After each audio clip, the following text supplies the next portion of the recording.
rhyme, loving you, dear, like I do.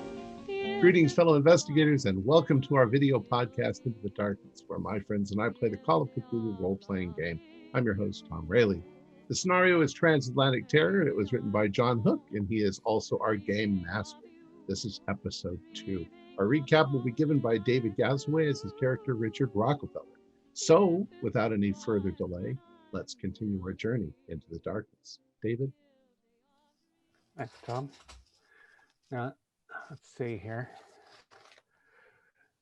I thought it was going to be a pretty normal voyage. Saturday night, I cleaned a Texan out at poker. He won't play with me again.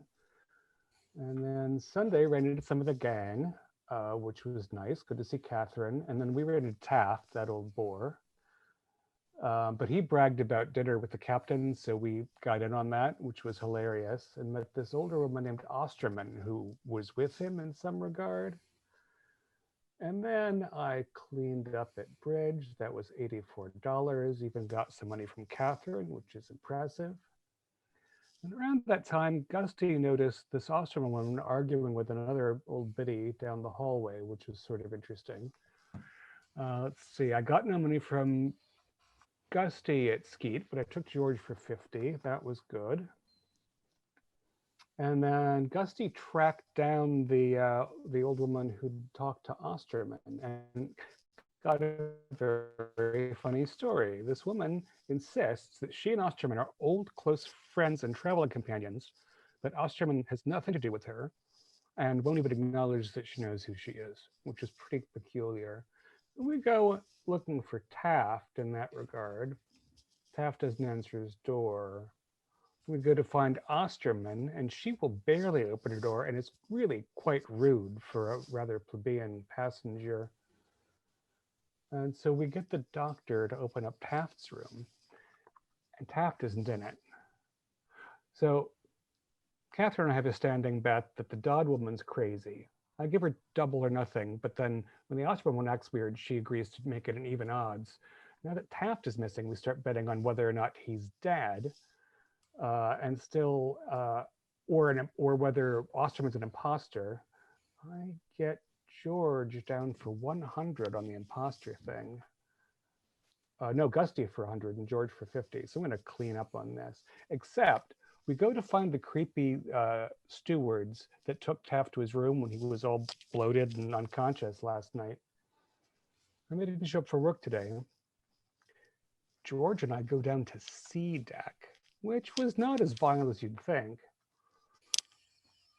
We've got the steward's permission, so we go into their stateroom, doubled up in a little box. It smells like the back end of a zoo. And these stewards are AWOL. They left their crappy suitcases completely empty. Really no sign of human habitation. And it seems like they had a big snake in there or something, because on one of the, I guess you could call it a mattresses, on one of the pallets, I found these two, I don't know, lizard or fish scales. Really very odd, as if they'd smuggled a python on board. So it's looking to be a profitable and interesting voyage after all. Very good. Very, very good. All right. So George and Richard were checking the room on C deck, and at that same time, what was Gusty and Catherine doing?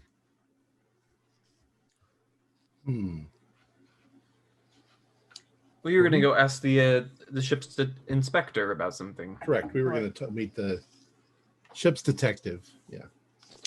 Ship's detective. Yes. Yeah. So you go to his office and you meet Reginald Fenster. He's a middle-aged man. Looks like he's in his early to mid 40s. He's got dark hair, blue eyes, clean shaven. And he has a bit of a English accent to him. So he says, yes, how can I help you? Well, this is Miss Kennedy, Catherine Kennedy, and I'm Augustine Vanderbilt. We have a bit of a pleased to make your acquaintance. We have a bit of a poser for you.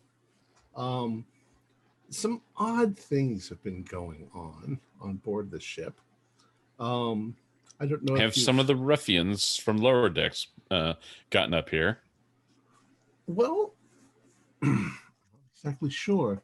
See, I'll cuff them in the ears. Our friend, well, to be honest, not so much friend, Mr. Taft, relation to the previous president, Taft. He was at dinner last night and felt rather queasy, became rather, we thought drunken, but to be perfectly honest, he could have been drugged. There's a woman on board, Miss Osterman, who accompanied him along with two of the lower deck, what do I want to say, statesmen or stewards, back to his room. Now, none of this we actually saw, but that's what we saw them leave, you see. I see. Later, I noticed a rather handsome woman. I thought at first she was arguing with Miss Osterman, but as it turned out, she was actually an acquaintance of Miss Osterman. And I spoke to her the next day. She said that Miss Osterman was acting as if she didn't know who she was. And she said they'd been longtime companions. They traveled the world together. And now Mr. So is the old lady causing problems? I can't see how that would be possible. She's claiming that Mrs. Osterman is not Mrs. Osterman. And Mr. Taft is now missing. So your friend Taft had been drinking. Have you checked the infirmary? Maybe we've actually checked the entire ship. We went to the infirmary first, thinking he was there. We went to his cabin, and he wasn't there either. We did a cursory search of decks 1 and 2, and we couldn't find him. And the fact that he seemed to be involved with this Mrs. I don't know if it's a Miss or a Mrs. Osterman. And then this other incident with Mrs. Osterman not being who she claimed to be. Yes, well, they do a pretty good job on checking tickets. I'm fairly sure that she is who she claims to be. At least I make that assumption. I could look into that if you would so like. But I just feel like something funny. Is it? No, Yes, ma'am. Something. There was two very strange stewards who brought Taft back down to his rooms. With the beard. And now Taft is missing, and we can't find the bearded stewards anywhere either. So all three of them have disappeared, and those two. I mean, you mentioned ruffians about on the ship. But those two I have a bad feeling about them, and now that they're gone, and our acquaintance Taft is now missing as well, and they were the last ones. He was in their charge. I am very concerned. Yes, well, we should probably check with the chief steward in the inquiry office about the stewards. That's not my purview, really, unless again. Well, yes, but we asked him about those two stewards, and he said that they were hired on because of Miss Osterman's insistence. It seems very and odd. that is why that's why she's kind of worth mentioning in this case, since the stewards that she insisted on having hired onto the ship are now the last people that have seen poor Joseph, and now they are missing as well. Right. So then he gets out a notepad and pencil, and he says, all right, can you give me a description of what Mr. Taft, you say Taft? Yes. T-A-F-T? Yes, okay. And to Can be you describe Mr. Taft? And he's going to take notes on that. we do that. We And describe then, the Well, stewards. portly and then comes. he asks, yeah, portly fellow. Oh yes, all right. And then he also asks for descriptions of each of the stewards, and he says, and then he goes, "Let me get this straight. Is Mrs. Osterman also missing?" No, Ah, okay. but she's All right. highly reluctant to deal with us. Yes. Um, Well, Now, to be perfectly honest on 2 counts, none of us are very fond of Mr. Taft, but we wouldn't want to see him murdered. You understand? And do you have reason to believe that he's been murdered, only or that his life is in danger? that he's missing, and he's a rather annoying asshole of a man. Mr. Vanderbilt, if I may, I think it's probably far too soon to suspect any kind of foul play. This is a rather large ship, and there are many, shall we say, amenities available to gentlemen, if you know what I mean, on the lower decks. And it may be possible that he may be simply taking his passage on a lower deck. Well, don't get me wrong. Our concern is only because we kind of know his habits, but you are correct. I mean, we could be wrong. If we're wrong, then there's no harm in this. But I should also say that a couple of our other associates have gone looking for him on the lower decks. Yes, well, may I also please admonish you in that leave the investigations to the professionals. But I can poke around and see if I can find Mr. Taft. I have a couple of places in the lower decks I could ask around. There's certain, as I said, certain services are available on the lower decks that are clearly not available here in first class. I could check and see if that Mr. Taft may be, you know, slumming, if you will, and see if there's anybody down there that has seen him. And Well, I'll that's much appreciated, sir. yes. So again, I'll defer any thing with the stewards to the chief steward, and then I suppose if I have time, I will look and see if I can talk to Mrs. Osterman. But please don't worry about this any longer. Enjoy the voyage. Take in some skeet shooting or shuffleboard. It's have you been to the Turkish bath? It's amazing. Thank you for your Yes, time and bringing this to my attention. Thank you. Well, Catherine, I don't think that we're done No. looking around. Well, Gusty, you read too much Agatha Christie. You can't be throwing the word murder around willy-nilly. Well, it would be like going to a doctor and saying, oh, there might be somebody sick on board the ship. There might be. So it is Monday, June 18th, and the wedding is tomorrow.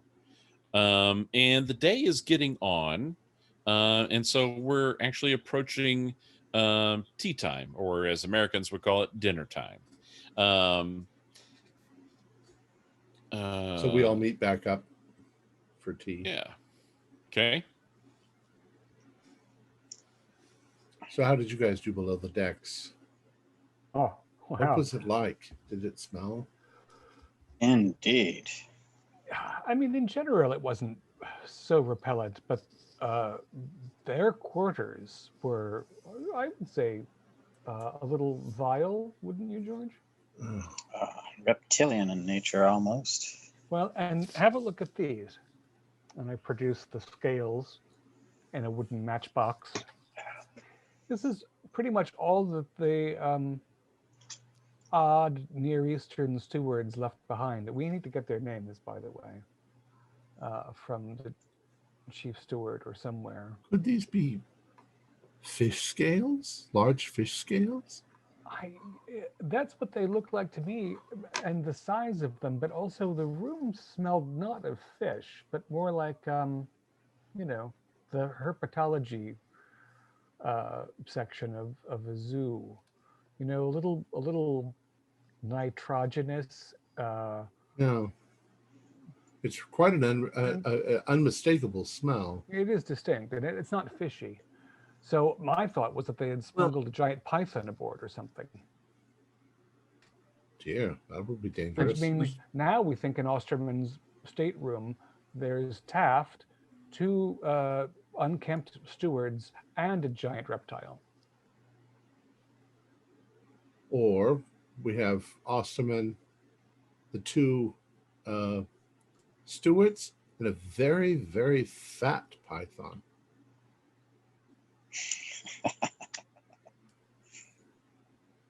Do you think that? Well, if he's fat enough, he'd make it fine. I said, do you think? I mean, no snake would be large enough to follow Taft. My dear, you go. We keep talking. Catherine, please. Also, if I may interject, the chief steward, who Barclay, is it? Barclay is the captain. The chief steward, whose name I made up on the fly, so I don't remember it now. But he did give you the names of the two unusual and recent hires. They're the two most recent hired stewards because they came at the request of Mrs. Osterman when y'all were leaving New York. But those two stewards, their names are Daniel Kelly and Lester Shaw. And the steward was Carl Bertram. Carl Bertram. Okay. So Kelly and Shaw, they didn't look like a Kelly or Shaw to me. No, wouldn't that be Irish or Scottish or? And let me see here. Kelly was the one with the handlebar mustache, and Shaw was the very tall gentleman with the very large black beard. Yes, he looked like an Irishman, very much like George Bernard Shaw. Quite, I buy that. No, false passports as well as everything else. This Osterman has a lot to answer for. Anyone care to bet that she'll be in the brig before we reach Belfast? I don't know. I wish there was a way we could catch her in a lie. Well, she has to leave her stateroom eventually, unless she takes all her meals there. It would be interesting. You have noticed that it just from recollection, because we are, 3 days into this voyage now, that Osterman does show up for tea time, the evening meal. She typically is not present for breakfast or the lunch, or what they call the dinner meal, the lunchtime meal. She typically isn't there then, but she does because maybe it's occasion calls for it. It's the fine dress, it's the meal of the day. It's the time, the social hour is when everyone kind of comes out and comes to tea time, right? So she does show up for that, and it's right at that time now. Do you think if we let her enter the tea first, we can get a steward to seat us next to her? Then she can't really flee us without making a little bit of a scene. Right. That sounds like a splendid idea. Have we? I guess possibly I do read too much, but have we seen her during the daytime? You may make you may attempt, or anyone may attempt, assuming you ask that question out loud of your companions, and anyone may attempt a hard idea roll. Ooh, 11. You asked for it, you got it. I got a 33 out of 85. Yes, hard. Those with the successful hard idea roll realize that negative. You have not encountered Mrs. Osterman during the day out on the deck, pretty much anywhere. It's usually it's sun is getting low on the horizon, and by the time the tea service, the dinner tea service is completed, the sun is set, and then it's evening. I mean, because it is typically a 5-course tea meal, dinner meal, right? So that takes time, and by the time you guys are done with that, the sun has set. Yeah. So, which does include gin. Steward, my gin's running a little dry. Yes, sir. Yes, sir. Right away, sir. so Rocky, what are the odds that she's a vampire?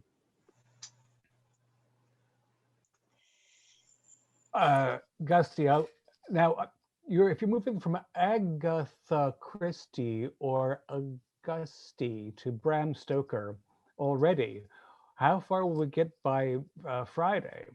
H.G. Wells or beyond? I was just going to say time traveling. Yeah, course. very good. If we find that the mysterious Madame Osterman is a creature of the night, I'll give you. I'll take $200 at 5 to 1. You can make a clear grand. But I get to sell the rights to the newspapers. Odds that we've actually found a real life vampire are probably 1 billion to 1. I'll pass on that. I was joking mostly. Well, after you find your vampire, you can make yourself comfortable in the center of the earth with your. I don't care for mushrooms. And Kate, I'll discuss with you at private. Now that I've realized that Agatha Christie is short for Gusty, or rather expanded, we have another wager I'll discuss with you in secret. Oh. So I'm not really content on letting this detective do what he's doing. It didn't sound like he was terribly interested. Well, he's probably, it's an easy job. He gets to ride around on a cruise ship. And eat He might fancy also food. like going down to Edac and visiting the houses of ill repute or whatever he Is that implied what were you down think he there. was talking about? Prostitution? They- Oh, I'm sorry, Catherine. I didn't mean to bring that up. I wasn't raised in a bubble, I know what. I'm aware of the existence of such people. Oh, that's right. You're Catherine.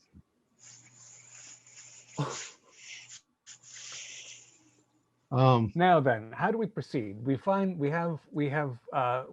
be briefly interrupted by the silly wedding tomorrow. Other than that, we have a few days to figure out what's happened to old Taft and where Kelly and Shaw have gotten to. Once we can confirm her out of her room, Osterman, we can maybe arrange a way to take a peek inside. Oh, George, you are a devil after all. Just thinking, this might answer a few questions. I think we should make sure that we get the detective distracted on the other end of the ship, though, at the same time. We should be able to convince one of the maids to let us in. Just break the door. Or Yeah, I something think like we don't want any accomplices among the staff. The doors on the ship are not that strong. Yeah.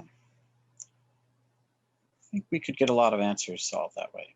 Or we could simply, if they're making up the bed and such while she's out to tea one evening. I'm making an assumption there, actually, GM. It's probably all wood. Yes, I mean, these are solid wood doors. It's not plywood. So Right, but the little locks are probably just little brass locks. yeah, they're not like big steel doors with it. So, What will be clear is that it's been broken into. That's the problem. yes, but as long as nobody knows who did it. I'm no Raffles. I can't leave the door closed and have it be. And of course, if we find those stewards inside, we'll have to fend them off. That Kelly or one's giant. I wonder if there's a connecting door. Interesting. If Would we your own rooms are any kind of template, then there is not. Okay. And are we on a similar area of the ship? Absolutely. Okay, well that stands to reason, and that would be the. There's Just no because like it's deck on B plan. deck doesn't mean it's gross. Well, I'm willing to distract whichever one of them you want. I'd be. Do we see her here yet for tea? So you guys are approaching the dining room. Right. Okay. Give me a group luck roll, please. Who's got the lowest luck? I've got 55. Don't all eyes turn to Stu for this. Yes. Yeah. 55? Even have 50. 80. Is it me? Or Mr. Rockefeller? Oh, it's you. It is. All right. Okay. No wonder I'm always getting taken at the card game. 50-50 chance. Let us see. Oh, there we go. 55 out of 50. Okay. So yeah, you guys approach the dining room and you look around. It's still fairly early, so there aren't a lot of tables seated yet. People tend to trickle in during the first course, which is more of like an hors d'oeuvre course. And you do not see her, so she has not arrived for dinner yet, with the assumption that she is coming. Is there a place just outside of the dining area where I can have a smoke and just take my time and have a good view to see if she comes in? Absolutely. You So can it's smoke a anywhere ship. you want, George. I'm just thinking of just sort of hanging back so it doesn't look odd that I'm getting up and leaving when she comes in. Oh, certainly not. Again, the ship prints just for the first class passengers that complimentary paper. It's only about 4 pages long, but they're on little tables, and the hallways, the grand hallways, are staged with little seating areas here and there. They encourage casual impromptu groupings of their passengers to enjoy the full extent of the luxury provided to them. You may certainly have a seat, and all of you could mingle in a certain area, smoke, have a read of the ship's newspaper, and probably called something to the lines of like White Star News or something like that, or White Star Telegraph. That's actually probably what it is going to be called, White Star Telegraph. And certainly you could just kind of casually be over there, if that's what you would like to do. Ship's I not. think. Go ahead. I was just going to say the ship's area is probably not that big. We'd see her come in if she came in. Oh yeah. I think I misspoke. I thought that I asserted a minute ago that she was that her cabin was on B, but she must be on A because they saw her from the lounge. Isn't that right? They saw the argument. Correct. From the lounge. So she's on A, where most of us are, or all of us. Certainly, yeah, all of you guys. And the doors, do they lock by themselves, or do you need a key to lock them? You need a key to lock. But it's probably customary with jewelry and whatnot. Yeah, I mean, all of you guys, each of your room keys are these nice, hefty, solid brass, almost like skeleton key type of design.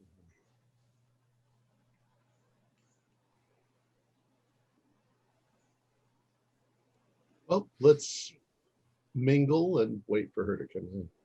And then what are our plans when she comes in, for one of us to sneak off? And when I see her come in and get seated, since I will stay around here just having a smoke, I will head to her room. Excellent. And enter. Do you think 2 of us should go? One can keep a lookout? Oh, yes, please. Yeah. My reason being is I don't want to be sitting down having tea, she come in, and then I get up and leave. That looks odd. Yeah. So if George goes, who wants to go with George? Well, Catherine's the most inconspicuous lookout, but if there are ruffians in there, she won't be much help. You're not carrying your derringer, are you, dear? Not here. No. Well, except that she can scream bloody murder, and people will come running from all over the ship if something happens to George. Yes, I do have that look about me where people are eager to protect. Well, George, do you have your will all filled out? you do carry that heavy cane, and the two of I you look do. respectable. Mm. Uh, George, you can pretend to be completely drunk. You can say, Right. I've forgotten my key and I had to break into my It cabin. sounds like Gusty has the whole plan figured out. Why are you not going, Gusty? I didn't say anything about breaking in, but he did. So I said that I'd go distract the detective. Why do you think that he's on the case? You showed very little interest in it earlier. I would be shocked if you got around to it so soon. It seems like my enthusiasm for the mysteries would be the very reason why I would go and pester him completely all the time. And he would think I was just pestering him. and I can sit at tea and keep an eye on Osterman and try to intercede with her if she makes a move. Splendid. Let the plans be fulfilled. All right. So you four are loitering in the hall as you see Mrs. Osterman strolling down, and she actually sees you gentlemen and does a cursory tip of the head, nice, a silent nice to see you, and then she continues on to the dining room. And she is met by a steward, a normal, clean-cut, young steward who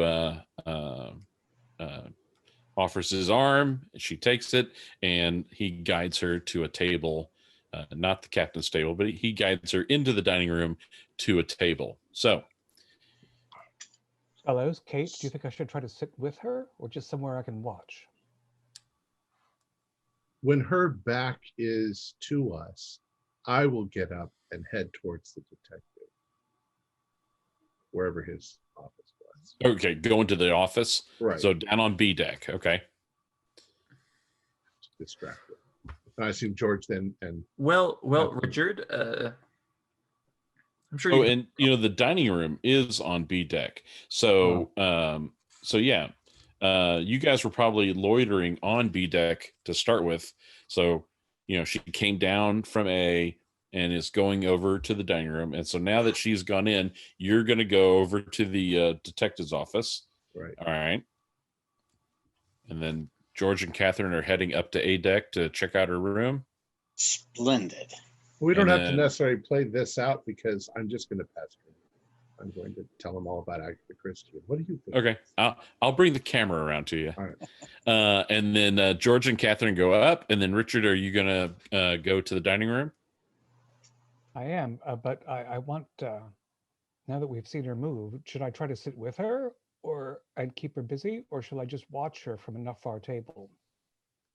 Maybe watch her from afar, because she won't become suspicious that way. And then if she starts to get up, Richard can go on and on about topics nobody cares about for hours. He could much better occupy her time if he sits with her, I assure you. We might have business interests in common. Yeah, perhaps. Has my gin been refilled yet? Oh, absolutely. Excellent. I will need this for this sortie. Gusty, do you have an opinion? I've got to go in if I'm going to catch a seat at a table. Oh, I thought I had already left. Sure, you are gone. As soon as she turned her back and was walking I away. shall choose surveillance then. All right. So Richard, you are met at the door, and a steward says, asks how many are you with? Are you with a party or anything? And then he begins to guide you to a table that it's early enough that no one else is at that table. So you have a table by yourself. And the room has got about 50% population, 50% seated now. And I'll just, as he's guiding me, I'll see where Osterman is, and I'll say something about near a window or not near a window or something that should put me on where I can keep an eye on her. You are perfectly seated for that. You have your back to a wall, and you're able to see her. Okay, so let's start with George and Catherine. As we follow you guys upstairs, and you head down the hall, and you are now outside of Mrs. Osterman's cabin.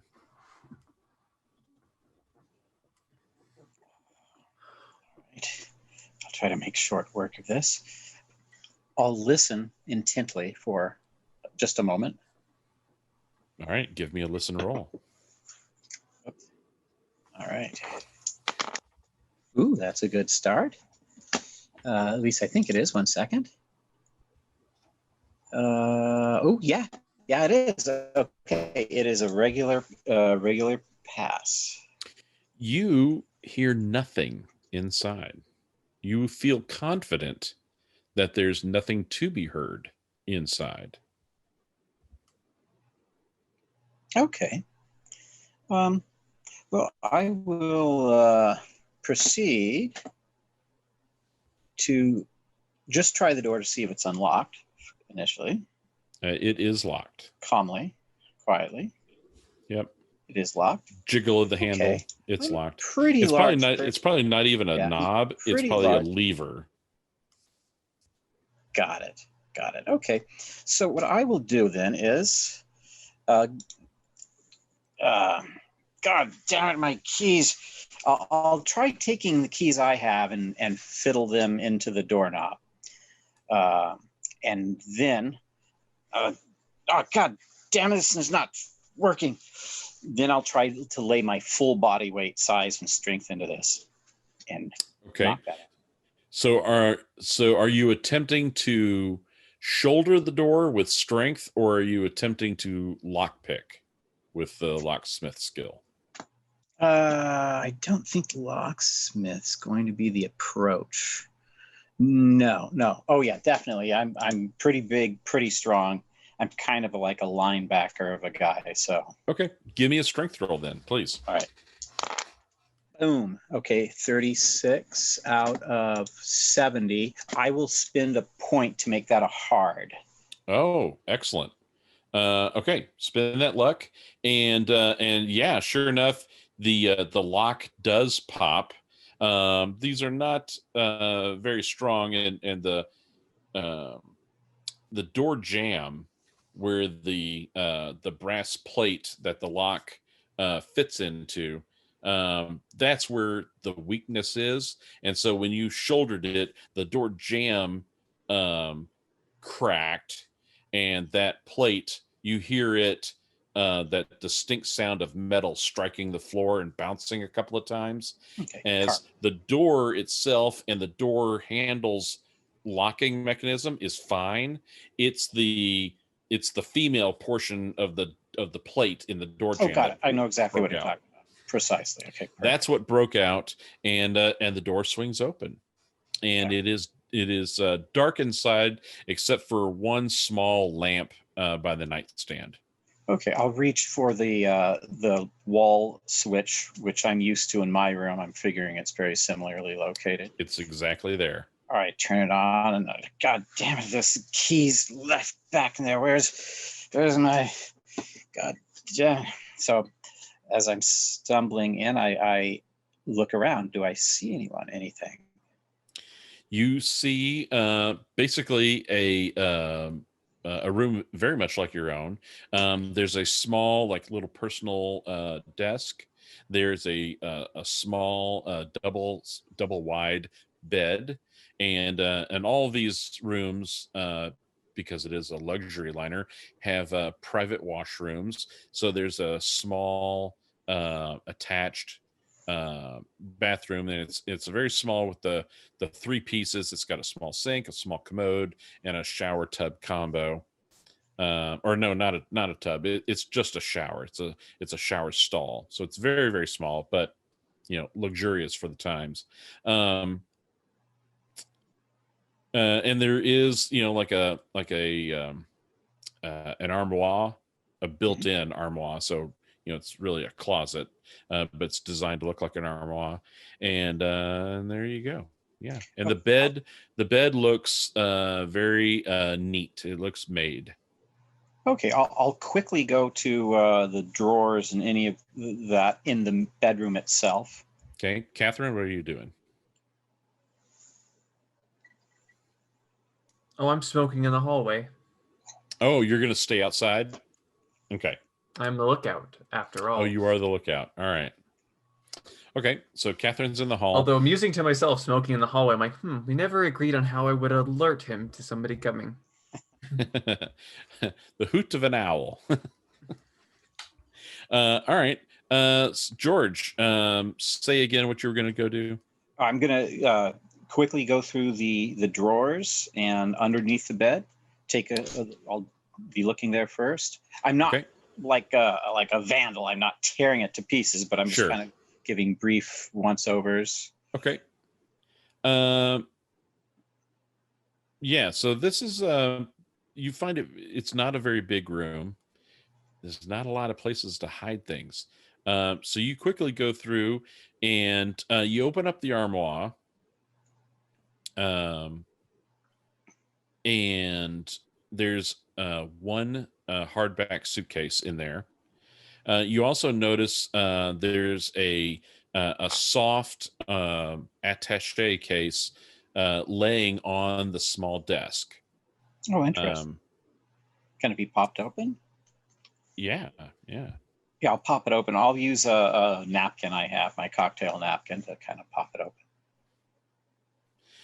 So you open up the attaché, and inside the attaché, it's empty, except you hear a couple of things rattling around. You kind of tip the attaché, and out come 2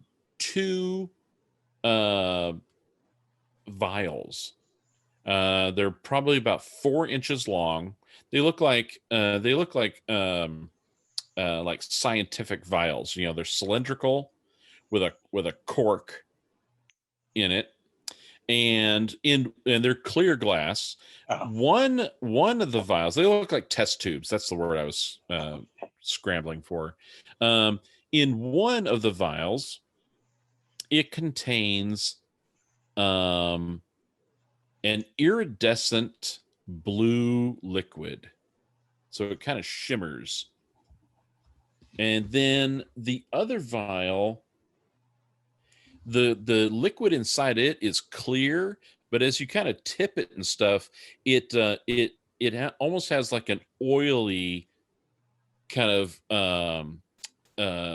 viscosity to it, as opposed to water, where water has almost zero viscosity. This, you can almost see it like smearing the walls of the tube as you turn it back and forth. And then the hardback suitcase, when you found it in the armoire, it's incredibly light. And as you opened it up, there's only 2 things inside the hardback suitcase. One is a fancy hat, and one is a mink stole. And then everything else in the suitcase is empty. You can give me an idea roll. Excellent. Okay, 76 out of oh no, just missed it. Damn. Okay. No worries. All right, so the camera's gonna move away from you as you think about what you've discovered. And we're gonna quickly go to Gusty. Gusty. So the trick you see was that. So the trick you see is go to the door, you go to the detective's door, okay, and there's a small little sign on the door. Probably it looks like it's it's something that fairly commonly gets thrown up there, but there's a little sign hanging on a peg on the door that says "Out of office." Damn it. Well, I'll wander about a bit and see if I see him somewhere. Okay. Where do you want to wander around?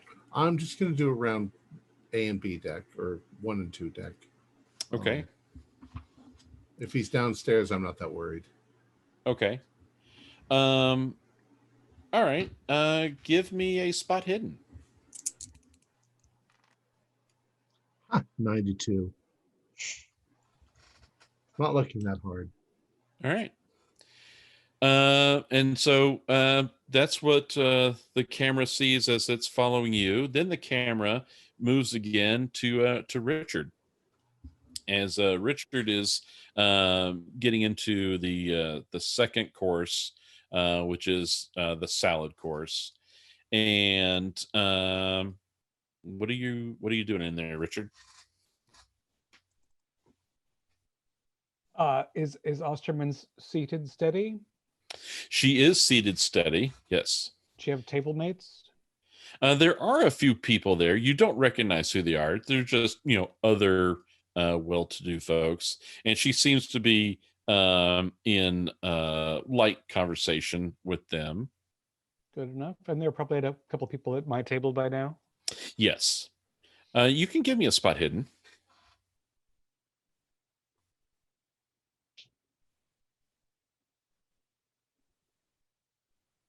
Miserable 88. Okay. No worries. No worries.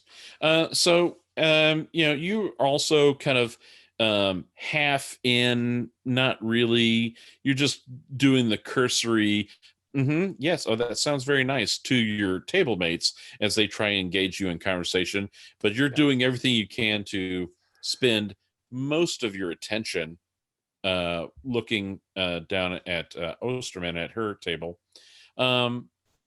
And it's because of your kind of slightly distracted attentions that you missed it when Mrs.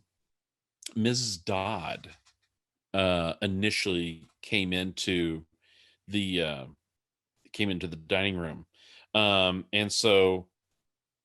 But your attention is drawn to Mrs. Dodd as she raises her voice. And she's in the dining room and she's saying, no, this is not right. And you can see that she must have been crying. Her eyes are red, her face is wet, and she looks a little bit out of sorts. And she says, "You're not my friend. I don't know who you are." And she is approaching Mrs. Osterman. And so all the other people at her table are like starting to kind of pull back a bit. And Osterman is sitting there and just kind of looking up at her like, "You are a strange, strange woman." And Dodd is sitting there saying, "I demand that this imposter be arrested." And to everyone's shock, in fact, there's an audible gasp as Dodd grabs Osterman by the hair and begins to start jerking and pulling. And she starts pulling Osterman over and she says, "This is a wig. This has got to be fake. You're not her." And she's manhandling this woman and suddenly butts her out of chairs. Lots of young men are rushing to the scene, and the captain, who was at his table, he's also gotten up and is rushing over as well. Yeah, I'm joining the throng. Okay, excellent. The captain is saying, Madam, please, there's no need for violence. Please settle down. And give me a psychology.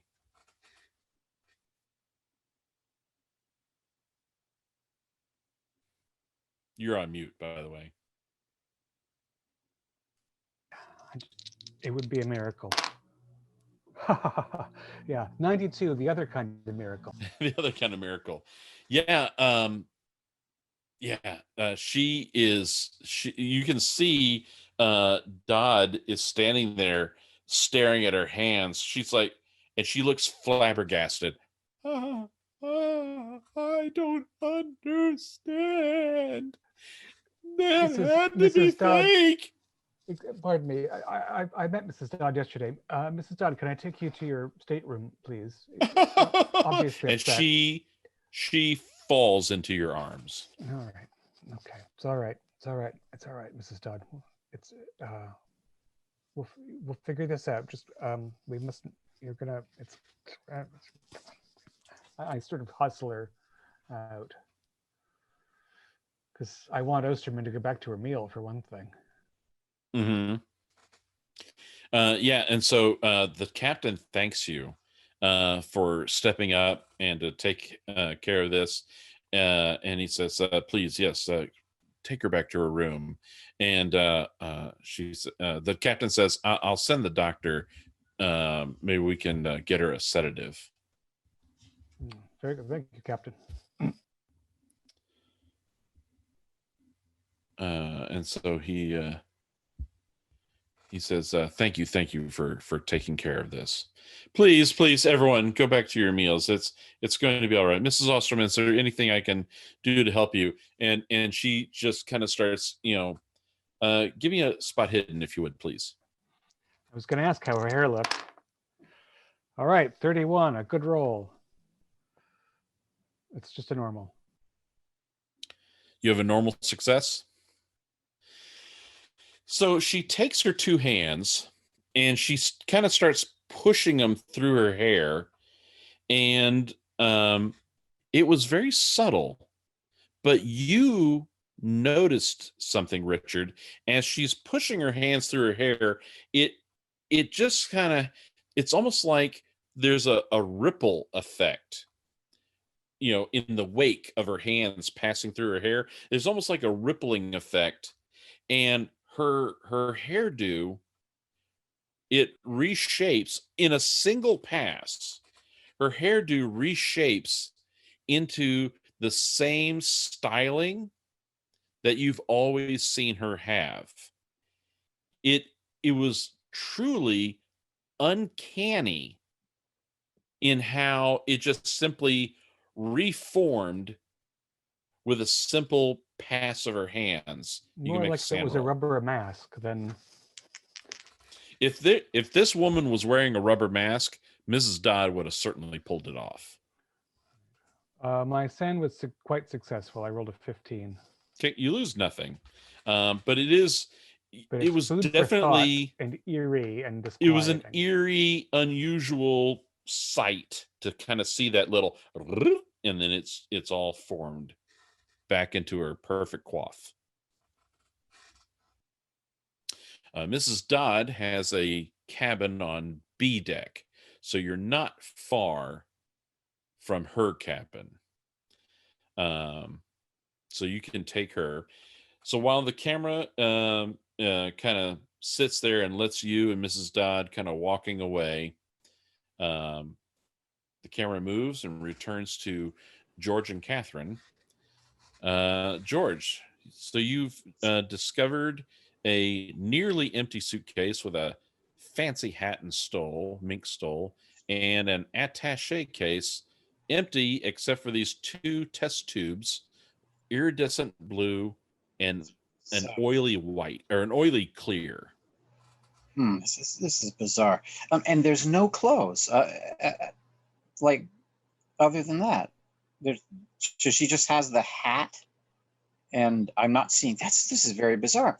I'm going to put everything back the way it was. I'm going to pocket the vial of iridescent blue in my coat, because that's highly bizarre. I'll simply return it at her doorstep later. But this is bizarre. Something very odd is going on here. I'll just, to not linger too long, take a quick look into the bathroom. Okay. Give me an idea roll. Ooh, a critical idea. Ivan 003 idea. Yes.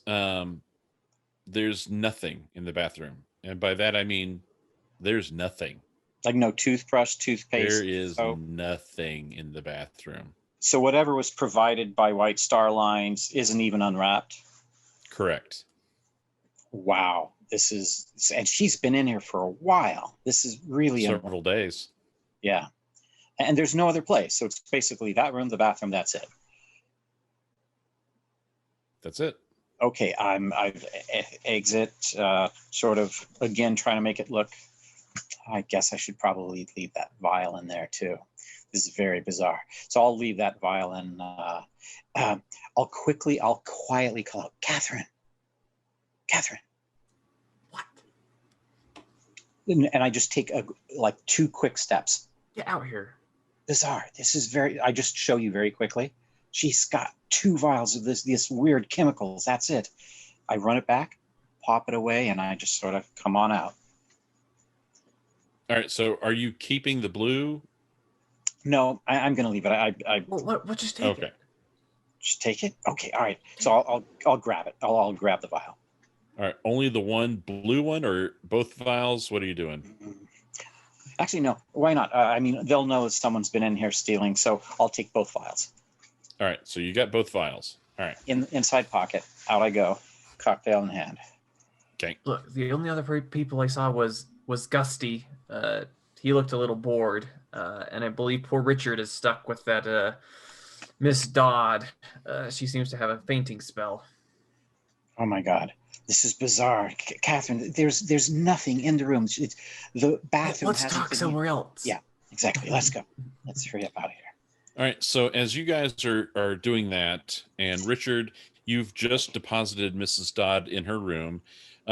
Gusty, as you go to the back of the ship and you're thinking about clues and stuff, you look down and you can see, the way the ship is kind of tiered.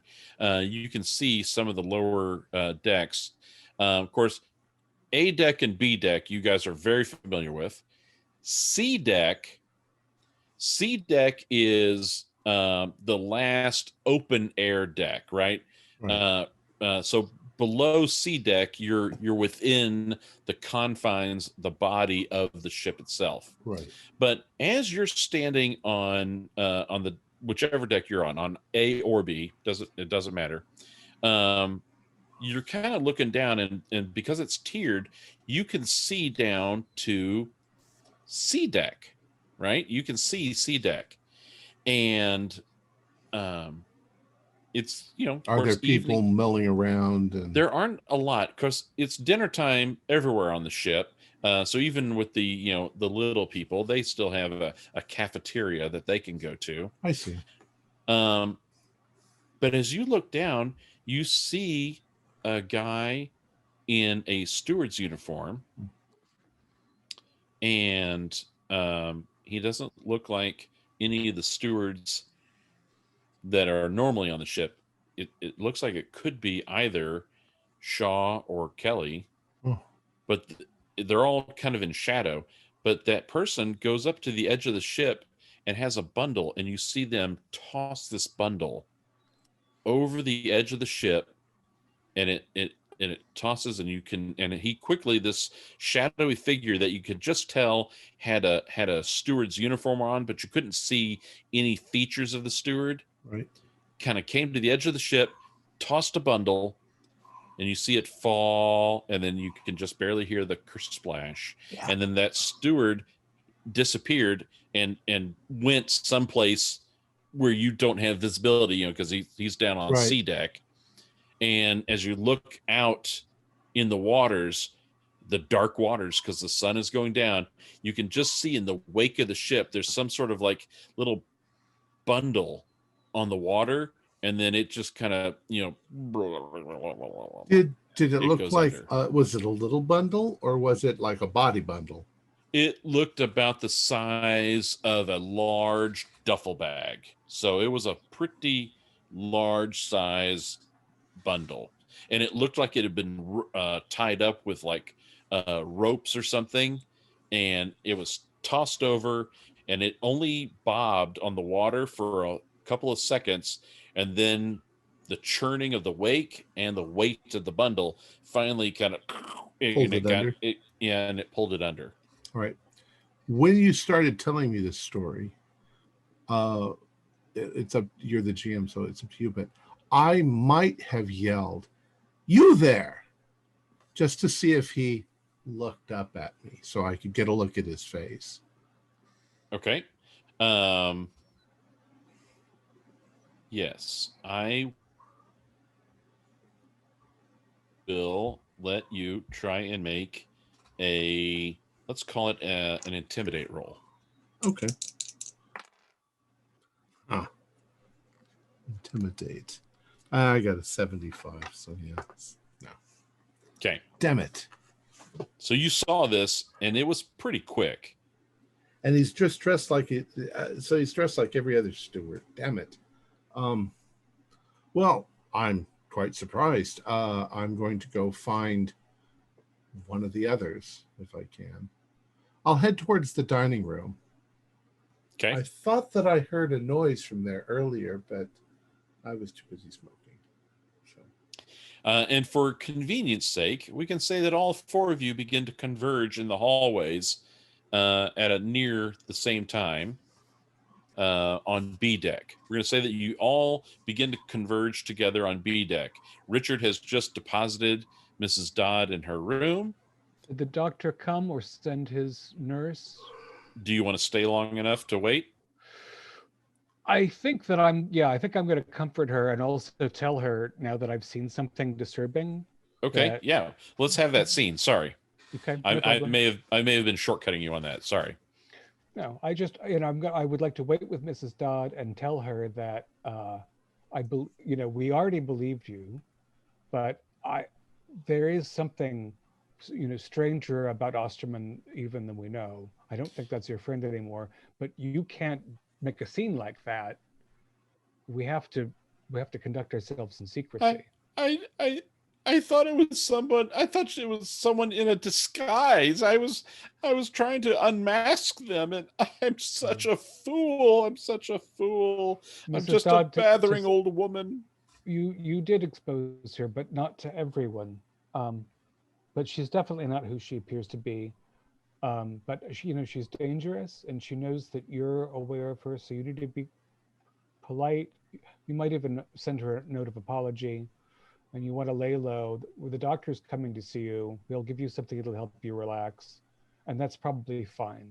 But you shouldn't speak to anybody about this except for, myself and the friends you met yesterday. Oh, thank you so much. I just don't know what to do anymore. I just don't know what to do. You're not alone in that, but we'll get to the bottom of it. Be strong. All right. She appreciates your comfort and strength, and then pretty much at that time, that's when the ship's doctor arrives, and he has a little medical bag with him, and he says, "Oh, Mrs. Dodd, how are you feeling?" And he says, "Thank you, sir. I can take it from here." She's a very nice lady. She's been through a lot. Thanks for all your attention. Thank you. And he gives you a nice firm handshake. And then you can see that he's got, little sedative pills. So he's going to give her a couple of pills. All right. So then after you wait for the doctor to arrive, you do run into your companions in the hallways of B deck.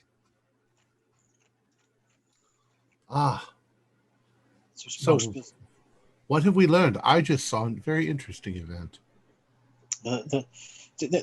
She doesn't have anything in her room. She's been in there all this time. Nothing's been touched in the bathroom. Nothing's being used in the bedroom. She only had 2 pieces of luggage. There was a hat. I explain everything. And there's the attaché case, which only had 2. Most bizarre. Have you ever seen anything like this before? Showing the glowing, luminous, bizarre. Yes. Those in your jacket, for heaven's sakes, George.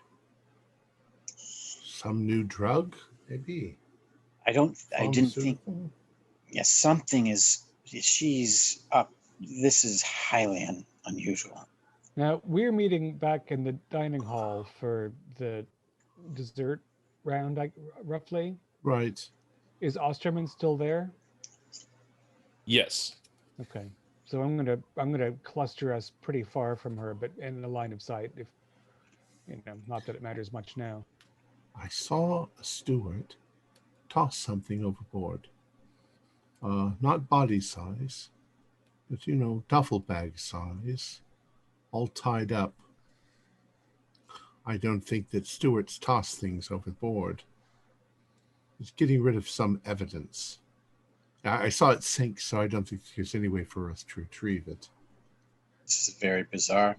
She's not using her room. She's not traveling with anything that any ordinary person would travel with. Could she There be wasn't- a spy? It's worse than that. And I explain as best I can what I saw in the wake of Mrs. Dodd's attack. But it wasn't like she was straightening a wig. Dodd really gave her it was a pretty violent assault for a woman of Mrs. Dodd's age and physical size. And she just smoothed her appearance back like, like a rippled mirror that's smoothed out. It was unnatural enough to make me sweat at the base of my spine. Are you saying that despite Mrs. Dodd's attack, her hairdo completely reformed itself? How is that possible? Yeah, even her skin might have rippled. It wasn't. It was just a putting everything back. So she might not be a vampire, but Oh goodness, no one was here to keep a check on Richard's alcohol intake. That's quite a fantastical. Might she have just had perhaps a lot of mousse in her hair? Maybe that's why it just. They had mousse back then.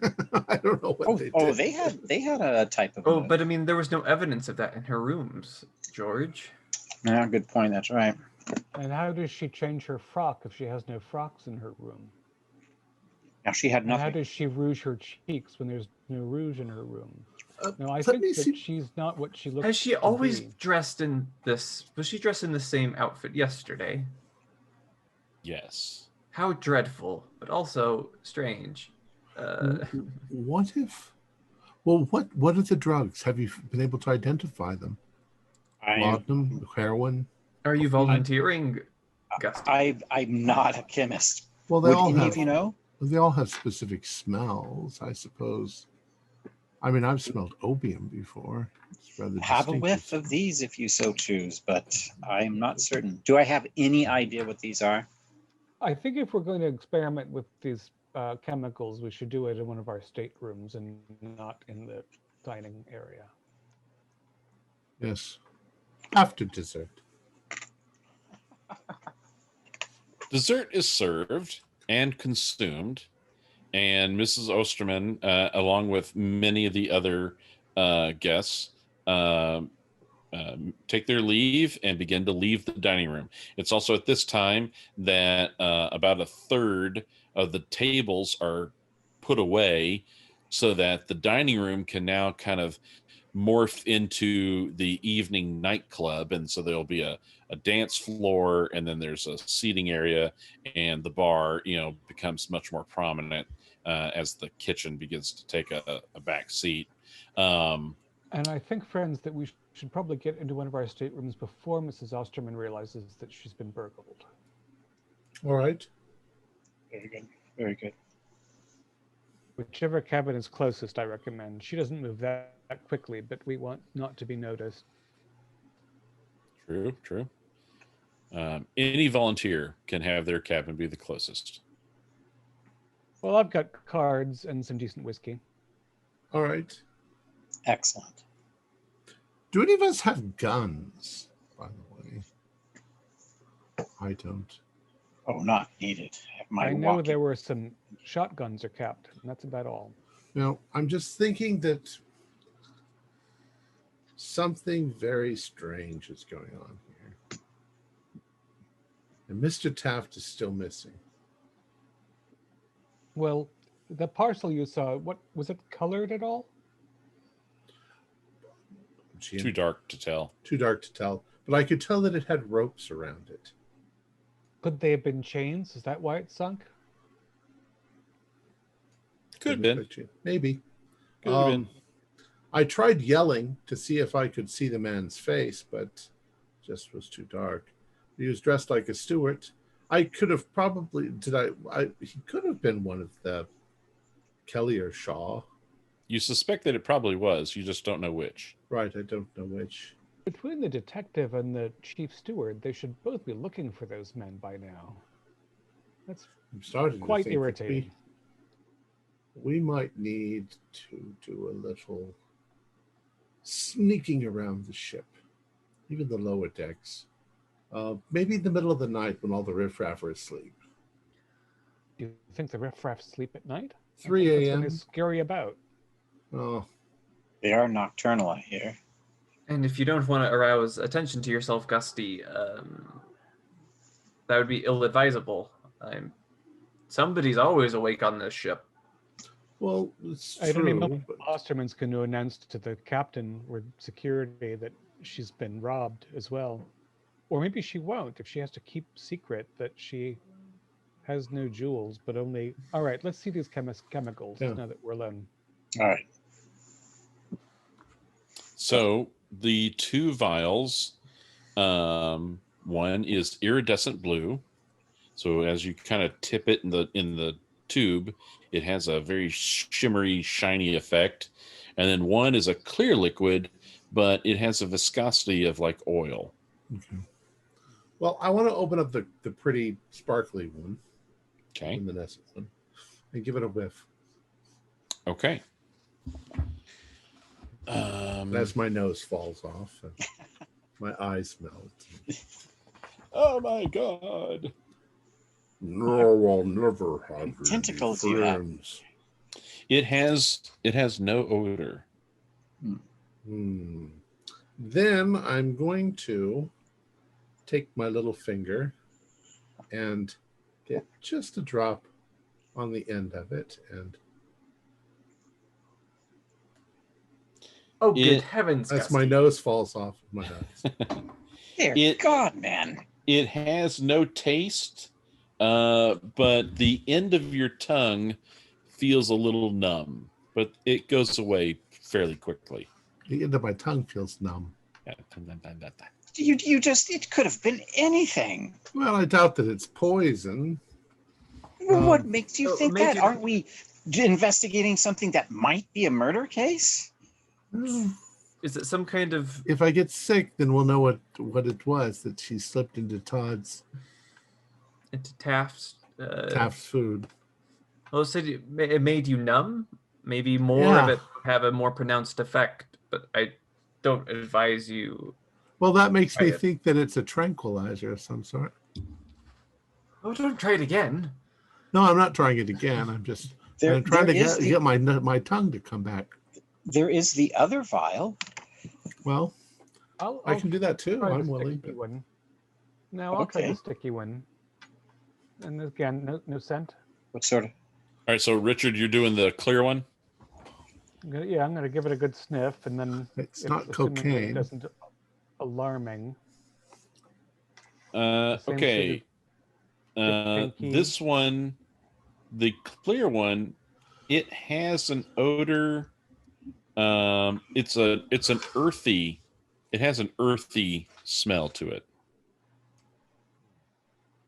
That's not so alarming. Like rained on soil. Yeah, it smells like. Yeah, it smells like the after effects of a rain on soil. Yep. Okay. Dab on the pinky, it sticks. Like honey, right? It is. Yeah, it does have a sticky, tacky feel to it on your finger. And do you dab it to your tongue? Quite. Dab it to your tongue. Okay.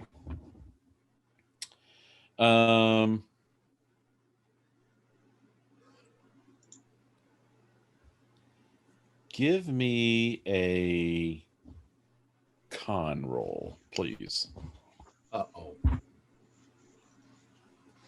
I look to Catherine and just shake my head. 65. Tincture of cyanide. Well, that wasn't a fortunate roll. 83 Oh, on 65. I mean, you just only have a little bit of it. So take 1 point of damage, and you're starting to feel like a burning sensation on the tip of your tongue, but also on your pinky.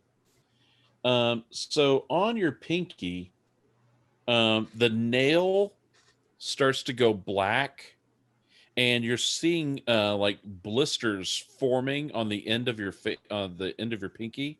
Well, we need to wash this off immediately. Mel, yes. we need to get him a glass of milk immediately. And then your tongue is blistering, but then it also is having like from the tip of your tongue, there's several tendrils that are growing and extending out of your tongue and beyond the confines of your mouth. There, you now have 3 tongue-like tentacles sticking out of your mouth and over your lips as you close your mouth, and they're wiggling in the air in front of you.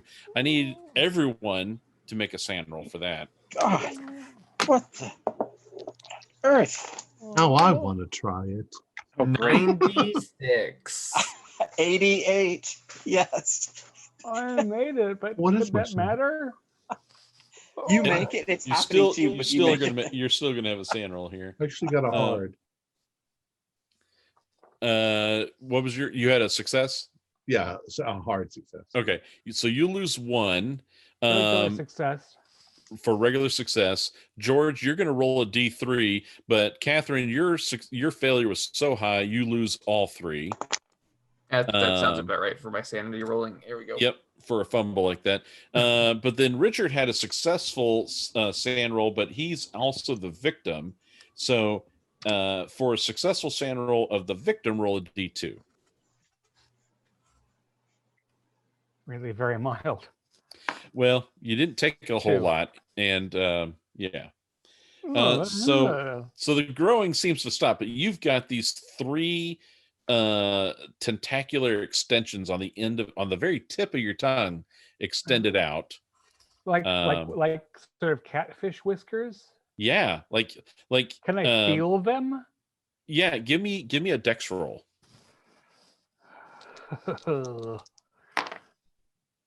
I missed that by 2. Should I spend 2? Do you want to spend 2? Yes, I do. Okay. I would like to try to bring this under control. So with the successful dex roll, you do exactly that. You gain control of them. So like you bring up your finger, and your 3 tongue tentacles, they're able to grasp your finger, and you have control of how acute you're able to make that grasp and everything. So you have tentacles on the end of your tongue, and now you have enough control that you can pull them back in. But every time you talk now, it'll be like you have a mouthful of marbles because these extra tongue extensions in your mouth. And then when you do get to talk, they get to kind of fall out of your mouth, but it's more comfortable for you to have them out of your mouth, and it won't interfere your speech that way, but they wiggle with all of your speech now. Oh, good heavens. George, get me a little more of this whiskey. Oh dear. You could What eat about his grapes. finger? If you were to pluck a whole bundle of grapes and just put them in a bowl, you could just have your little tentacles come out and grab 1 grape at a time and pull them in. Oh, Richard. No, I don't look. It's all right. Don't look. I'm What about his learning to finger? control it. Yeah, your finger, the blisters, your nail has turned black, and the blisters are beginning to break, and the black nail falls off, and the tip of your finger has basically turned into granite. What You the have fuck? you have like a sharp stone tip on where your fingertip should have been. This is not right. I think I should try to put the finger in the blue liquid and see if it's an antidote. You mean the clear liquid? The clear liquid, not the blue one. The blue one did this to you, darling. No. The clear one did this. This is the clear one. I took the blue one. Oh well, I'm a little like the blue overwhelmed. one. Yes, see if Yeah, it's an me too. antidote. I'm going to the pinky first, though. It's my fault. I'm so sorry. You put your pinky into the blue liquid. Mm-hmm. Okay, and it comes out. You have no sensations on the end of your finger, but you dip that stone into the blue liquid and pull it out and kind of shake it, and the blue liquid, kind of drips and falls off, but no changes are affected to your finger. But you don't feel a thing? He feels nothing on the tip of that finger. Well, it's numb, and it's hard. We could numb your tongue, and if you want to have enough drinks, we could. I think we shouldn't fiddle around it. We should. How big of a base is it attached to the tongue? Is it something like all of it's collectively attached to something? Yeah, all three of the tentacles. Yeah, all three of the tentacles are based just right out of the tip of his tongue. Well, if you want, you could bite them off. Oh, well, that might be hard to psychologically get yourself to do, but we could. I can feel them, Catherine. I think the first thing we do is wait to see whether I recover any of my normal tissue, since the blue liquid was not an antidote.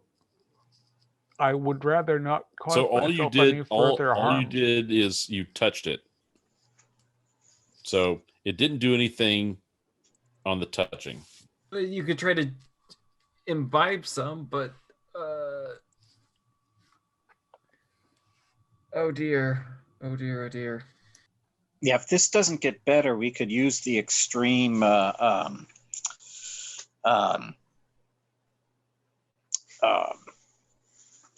painkiller on it. We should let the doctor take care of it. Exactly. But how would we explain tentacle sprouting? Just say some bizarre mutation that he's always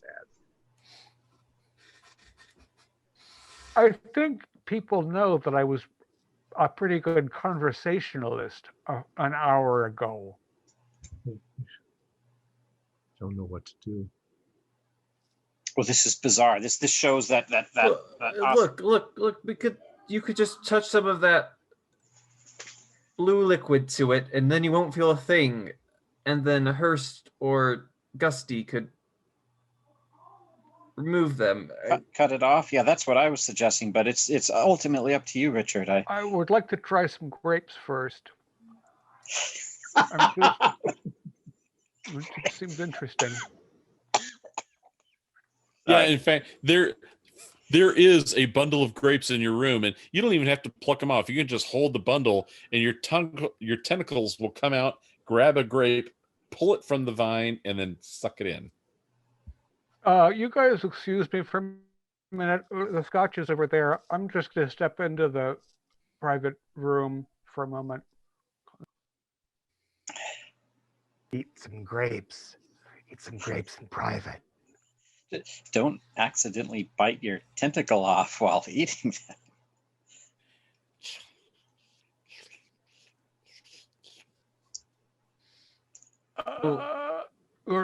And then when I come back out, I would like also some of that scotch. And we need to, I think we now know that Osterman is up to something terrible. But I don't know what to do about it. Although I wonder if she needs one or both of these serums to maintain her appearance. You think that she's something else then? Some sort of witch? Imagine if I put this all over my body and could control it all. I want to know though why your finger didn't sprout little tentacles. But it started turning into something else. I'm wondering if she needs this chemical to make herself turn into human looking. So you were saying that she just moved her hands through her hair and it just sort of popped right back into place. So I joked about vampire, but what if she's some sort of a witch? This is definitely some sort of a potion. I think Maybe it'll wear off. I'm hoping that it will go away. That's why I don't want to cut anything off. Maybe it'll wear off. I bet you're right. That's probably what she needs. I mean, as far-fetched as it sounds. Well, then it might be She's simpler. going to be looking for it very eagerly. It might be simpler than we think. If that's what she needs it for, let's dump it down the sink. She'll turn back into whatever she's supposed to be, and then the jig is up. I wonder, there were only these 2 vials, and I searched everywhere. So for her to maintain her appearance might only require a few drops to be ingested. Right. Well, we haven't really swallowed any, and already the effects can be extreme. So, but I would rather not pour anything down a drain until I get my tongue back. What could she have done with Mr. Taft then? What do you think was in the parcel? Wasn't enough to be Mr. Taft. Unless he changed into something. I mean, here, poor Richard's got, that's not a human tongue. I mean, Most as you of it said is. before, mostly joking, cannibalism. Well, let's you know, looking with the map of the ship. That room was not used. The bed was crisp and clean. The bathroom had nothing. There wasn't even water splashed in the bathtub. So there's actually 5 decks. You went down to C deck. D deck is the actual deck of the ship. Correct? Or just one layer underneath it? Yeah, C deck is the decking, the topmost top, and so D deck is the first layer inside the body of the ship, and E deck is the next layer down in the body of the ship, and then you've got the engineering section really pretty much runs the length of the ship, but and the cargo, and then there's the cargo up at the front. Well, if you were going to try to hide somebody as large as Taft, wouldn't the cargo area be the best place to hide him? Probably. If you had him tied up, or I mean, engineering you wouldn't, because there's going to be people all over that. Cargo, I don't think they ever go in there until the ship. Oh, I suppose the passengers' cargo. Don't forget, though, that she has 2 people working for her, most likely. At least. It's like a witch and two minions. Well, why is she doing this? What is she up to? So far, she hasn't done anything to anybody except Taft has disappeared. Well, except what did she do with the real Miss Osterman? Maybe she's tied up also somewhere. I wonder if we should try and see what the fluids do to one of these scales. Interesting. Couldn't hurt. Especially the transformative juice. Yes. We don't happen to have a pair of tweezers by any chance just laying around in the... I have my my gentleman's bag. Well, I have a bobby pin. Oh, I think brilliant. you could just stick it in there. I should hold it. All right. So you take one of the scales and dip it in the clear liquid. Yeah. Okay. Yeah. So you dip the scale in, and you can see that it's got the oily residue on it, and you maybe even like kind of shake it and tap it and whatever. Don't get any of it on you. Well, that's what you are quite careful, and after 2 or 3 minutes, nothing has happened to the scale. Maybe it needs to be alive. Maybe it's a reaction for... I say we get rid of it. or hide it very well. Well, Hide it, yes. yeah, I say hide it, because if this doesn't go away, Richard, we might need to bring a sample of this to a doctor to see if they can understand it better, to see how they can help you. My family knows good science people and polite doctors. Discreet Don't ask doctors. too many questions. Discreet doctors, yes. Well, we're rich. All of our doctors are discreet. Exactly. So we hide it. Now, Osterman knows by now that she's been discovered. Does that affect how we proceed? Well, she doesn't know it was us, although she probably would suspect us. Why don't you open up that little vent there and put the bottles inside so that nobody would think to search there? Yeah, you can do that. I can unscrew them with my So I guess there's no real reason why she wouldn't have just pushed him overboard. We don't know what she wants with Taff. Right. All we know is that she brought on the false Shaw and the false Kelly. Yeah. That she doesn't know who Dodd is, so she doesn't have the memories, perhaps. And that she chose to spend time with Taft, which nobody would. I think that's. And that she's not normal and has access to strange science. And when is the wedding? Tomorrow. At lunch. So that gives us time for the remainder of the day. What time is it now? It's after tea. Yep, it's after dinner. What, 7 p.m., 8 p.m.? Yeah. Don't witches try to steal people's youth? Maybe there's some, I don't know. I'm just thinking of stories that I've heard. I wonder if we went below decks. See, this is such a big ship. Searching for Taft is below decks might be like searching for a needle in a haystack. Big needle, but big haystack. Gigantic needle. Good point there, Rockefeller. But what did they throw overboard? Yeah. I mean, I think they chopped him into bits. It still would have been a lot, unless they've been tossing bags all along. Yeah, that could have just been one of them. That could have been like the 6th bag already. Taft Getting rid of something. What would they get rid of? Well, I have a feeling too, if Mr. Taft suddenly shows up again, we need to be careful. Might not be him at all.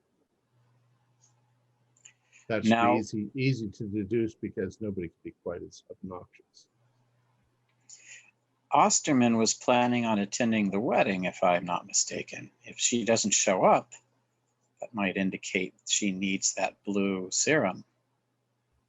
Or the clear serum, pardon me. I wonder if she's trying to steal the life from the bride. What is this substance and why did she have it? And what's the blue one do? I don't know what the blue one does. It made my tongue numb. Mm-hmm. Is the sensation coming back? Gus? It has. Yeah. Yes. How long was that? Was that like over 15 minutes or something? It was maybe a minute. It wasn't very long at all. Okay. He barely had anything on him. Well, let's see those tentacles on your tongue again. Are they starting to shrink? My pinky's still very hard. Does there look like there's any change in them? No change. Dear My God. palm tastes salty. Can you pick your own nose? Mm. Gusty. Jeez, good Lord. Comb your own mustache and beard. It's not such a bad thing. Oh no, it's horrible. It's horrible, Gusty. It's horrible. Imagine I'm if he'd thinking actually of- taken a swig. You know, Dear Lord. there are probably certain advantages, but not social ones. Do they look snake-like? I wonder. They don't seem snake-like. No suction cups on one Yes, side. no snake I'm aware of has little tentacles coming out of their mouths. Well, they do have two little. They have a forked tongue, but that's different. Gusty? Can you smell with your tongue? John, can I taste the air? You cannot taste the air. Oh, I don't know what to do. I have a feeling if Taft wasn't thrown overboard, you think they chopped him up? Why would they chop him up? Why would they kill Taft in the first place? To get his youth. Maybe. I mean, if that's your theory, I mean, you're romanticizing it a bit with saying it has to be a bride on her wedding day. Well, they usually pick a young And girl, not a fat grand- oaf. Grandioso. But a bride disappearing is going to cause a lot more attention than Taft disappearing. It could be beauty that she's stealing. So But I mean, if you're gonna get rid of any one person who won't be missed on the ship, who is it gonna be? You damn well know it will be Taft. Except he's so huge, we definitely miss him. No, but nobody else cares but us. Yes, it's true, but it would be so much easier to steal a steward. No, because they're an employee. Yeah, but nobody might. I mean, they might say, "Where did he go? Where did he go? Well, he's on the other side of the ship." Whatever. You can't. I don't know. I don't have any. We're actually seeing her discussing whether she could be a witch. That's just nonsense. And an employee going missing is a little different than a passenger going missing because they will never be able to prove that he went missing on the ship. No, he could have ran off away from his family in some foreign part of the world. It wouldn't be the first time somebody fell overboard. Could have just fallen overboard.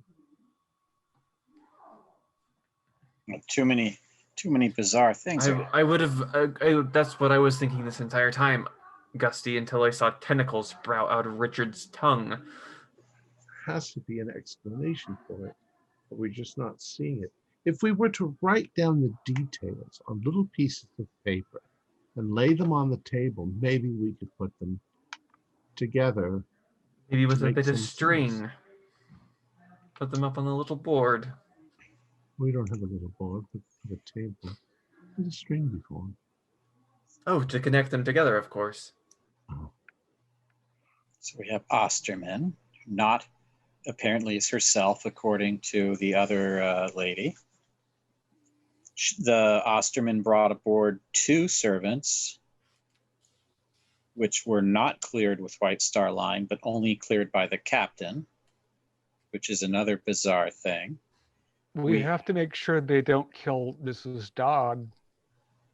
She's sedated in her stateroom, and Osterman was nearly exposed by her. And she partially was from according to what you saw, Richard. That was very bizarre. I mean, that by itself isn't over the top and oddity, but everything else is adding up. Especially this clear serum. That's good Lord. It's sprouted today. I've never heard of such a thing. Do we really think that Mrs. Osterman is something that she's not supposed to be? Why At don't this we? Point, yes. Why don't we slip some of that in her drink and see what happens? Oh, some of the blue. I don't know if any of us have the sleight of hand to pull that off. Well, why don't we walk up to her on the deck and splash it on her? Well, if she needs that serum to keep from sprouting tentacles and keep her looking human, as far-fetched as that is, but we could blackmail her, you know. We'll throw it over the deck. unless you tell us what's going on and give us money. I'm attached to having access to these substances. Oh, we could just go to the detective and tell him that we broke into her cabin. I don't know. You just wait and see what happens. If she doesn't report us or report the crime, then she can't. She's trying to hide what happened. Yeah.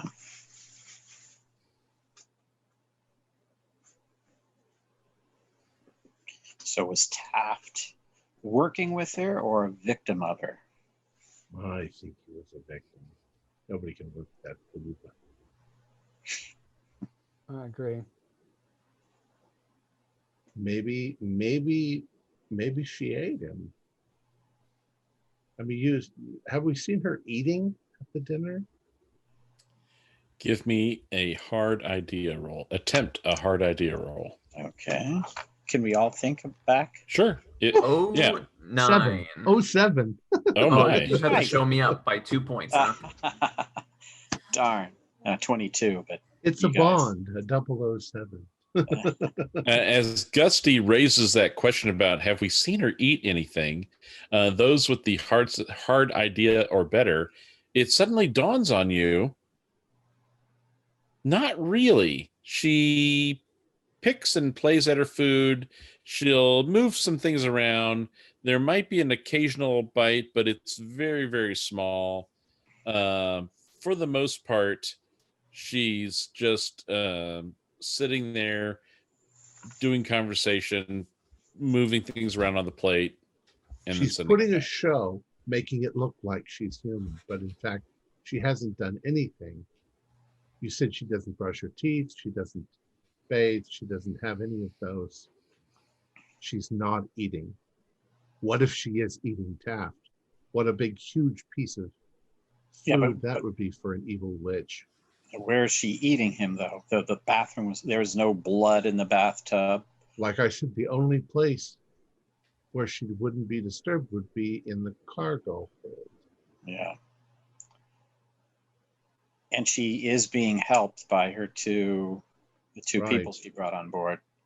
So they could be taking care of loose ends while she masquerades. We don't see her during the day. Maybe during the day is when she's doing it. She sneaks down there and they help her. When did you so we went downstairs, Richard? When did we go down? That was yesterday or earlier this morning? Earlier just today. evening. To check earlier on the today? Tuesday.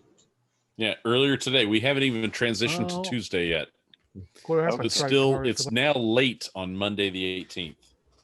I'm just wondering if they've showed back up. I mean, they are derelict of duty for their steward positions. What if we say that we need something from one of our trunks? I'm sure we have trunks or something in the cargo hold. We're traveling across the ocean. Of course. And that we simply, tell them, is that unusual? You guys are rich. You might be bringing your own cars to use in either Ireland or England, depending upon if your destination was Belfast or Liverpool. Yeah. Right. That's right. They do have cars aboard. We've seen the Titanic movie. Yeah, we have a reason. We have a reason to simply ask, and when we're down there, we can take a look around. That sounds. Is there a separate cargo hold for other classes cargo, or is it all like one big cargo hold? Due to the expense of using cargo space, typically only first and maybe some second class passengers take advantage of the space available to them in cargo. Lower class people can typically only afford a cabin ticket. Got it. Okay, makes I sense. suppose it's also possible that this could all be taking place in a cabin Yeah. downstairs. And I assume that third-class passengers are on C deck. D deck, would that be maybe the crew? No, D deck would be third class. Second class is going to be C deck with maybe some spillover into B, but not Okay. really, not a lot. And then E deck. Well, C deck will also have some of the crew. You know, there's Right. both, and then E deck is definitely going to be crew, and Engineering, then engineering and spillover from third class. Okay. It could be in any one of those cabins. There could be an Yeah. empty Well, cabin. there's a Gusty. I mean, there's a good chance we won't ever find Taft.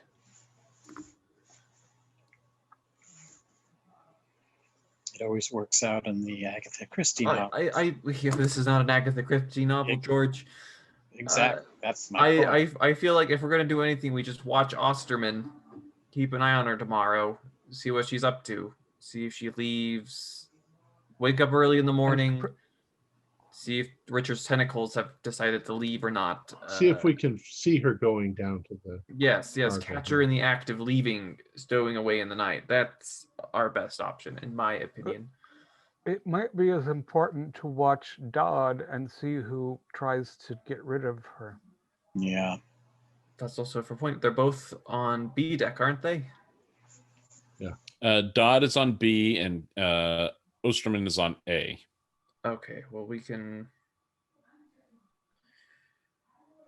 go on a couple of midnight ramble or two, just walk about, get some night air, and see what's what. I wonder what Osterman would do if I wiggled my tongue at her. You could wave at her. Then she would know that you stole the stuff. Yes. It's not the first idea, But if she's but it might be informative. if she's a Taft-eating monster, then we don't want you to get eaten. Not to find a point on it, Gusty, but I'm a monster now too. Nah. Unless this turns a person into something that she would eat. Well, I mean, like human sushi. Exactly. We haven't been having sushi at tea lately, have we? Or large quantities?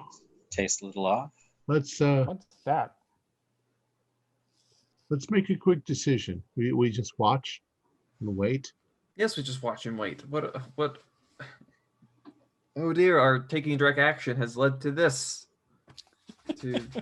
But as we wait, we could go and look around the cargo hold. Like I said, we could just want to see our stuff. Yeah, we have a little time. Let's go at least check on it. I would think I would like to get my other walking cane. Oh well, you two can go do that. I would hate to leave Richard alone. We don't know what lingering effects this might have with what it's already done. Oh, yes. Understood. Well, I'll go. I with don't George. think I'll be in public a great deal for the time being. I think we talked to one of the stewards and tell Asked them to we go need down. to get something in our trunks. Yeah, steamer trunk number 2 from my lot, please. You guys already know that you have permission to visit the cargo if you need to. You can kind of go down there if you need to. So we Wonderful. just go down there. Go. Yeah. Excellent. Oh, that kind of ruins my theory, but we'll see. I mean, if anybody could walk in there, it wouldn't just be. Again, most people on the ship don't need to go down there, Right. you know, Yeah. and it's usually only the wealthy that can afford to store things in there. So it's not like the riffraff go down there you know. They probably go down there to climb into a car and make out. Oh, God. Anyway. Absolute fiction. Let's go for a walk, George, and we'll meet you all back upstairs. Probably All right. There's nothing there. So, Augie or Gusty and George head down. Yes. Awesome. And Catherine and Richard stay up in Richard's room just to kind of keep watch on him. Yes. Okay. We can play a little whist, perhaps. I also think it would be a good idea if we can figure out a way to improvise a weapon. We don't know who's going to come knocking. Yes, we could Do definitely. you think I'm mad? No. I think that you're perfectly justified. Let me go steal away at the. Speaking of weapon, is that by chance a sword king out there? Oh, no. We could get a knife from the dining hall. Go get something to eat and just tell them that they forgot a knife and the silverware that they brought out, and just stow it away. And then we'll have that. That seems useful. I have a particularly sharp letter opener, but that won't get us very far, I don't think. Just, I don't know. That larger steward was a pretty big fellow. Yes, he seemed quite the brute. And who knows? And otherwise, $20 a hand for whist.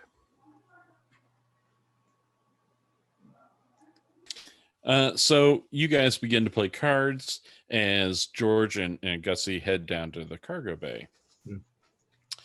So to get down to E deck, you guys probably choose to take the lift. There's one of those cage lifts that go down, and so you get down to E deck and start heading down the hallway, and it's it's pretty hot down here. And loud, right? I mean, it's, there's a constant drumming and banging, and you can just kind of hear, metal on metal, and you can hear the screws turning, for the propellers and stuff. So it's really quite, there's a cacophony of noise down here. You guys have a hard time hearing each other standing next to each other as you're walking down the hallway, as one of you says, cargo bay's down here. What? It's down here. And you guys are, heading in that direction. And so, you get to the area and there's this door that you can go in. It's labeled cargo. And, I'm guessing that maybe they could stow a body in a large trunk. There's probably going to be a lot of large trunks. Yeah, a lot of large trunks. Just trying to find so you go through the door, and as you get into the cargo area, each of you can make a natural history roll, please. Or natural world, right? Is it natural world? Mm-hmm.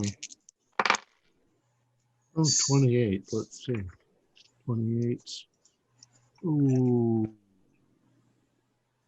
Can I spend 18 points of luck? Spend it all you want. All right, I'll do that. I haven't spent any luck. There you go. So I pass. So as you guys get in, so the cargo area is pretty well organized. There are a lot of cars here parked, end to end, several cars. And then you can just see large, blocks, walls of crates, right, are set up, wooden pallet, Sure. boxed up crates and stuff, think the Indiana Jones movie, right? So there's a lot of stuff in here. You don't have deep sight lines, right? Right. That's your vision's very obstructed. So as you guys get in here, you're just kind of like, oh, all right, this is a pretty Now, big room. we can make some deductions. I don't believe that any of these boxes could contain the body, because they would have had to have lifted all the boxes off the top of them to put the body inside.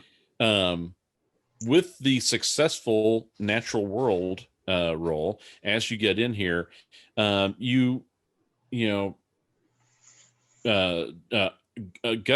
you lean over to George and say, "Do you smell that?" And the noises are still, they're muffled now that past the door, but it's still kind of loud. And you go and you say, George says, "What?" And he said, "You smell. It's like a reptile house."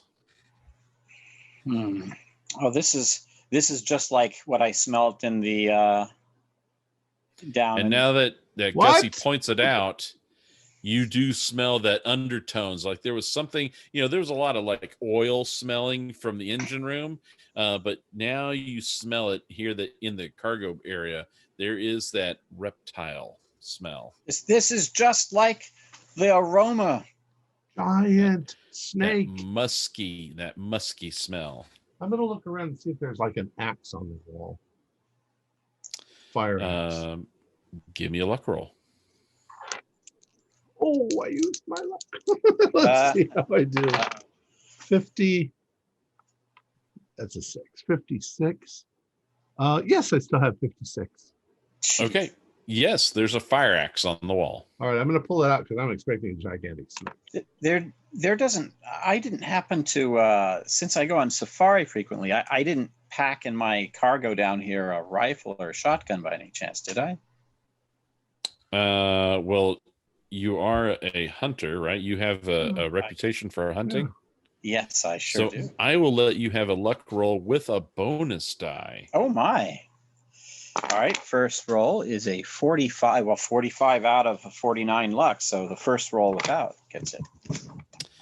Yes, you do have some of your deep storage cargo bay area that does have a rifle in it. All right, well, Gussie, if we can get there, I can take out a sort of a duffel bag I have some of my hunting equipment in it. I could leave that in it and go about. I'll watch your back. Right. Don't boa constrictors fall from the ceiling and land on there? I'm looking around. From this environment, I don't think so, but let's be cautious and head over that way. I believe that's where my cases are. I saw a picture once in a book with a man wrapped, the king squeezing the life out of him. All right, so you guys head over, you find your luggage, you're going to start going through it. Yes. The camera moves. We go back to the room with Richard and Catherine. And you guys are playing cards.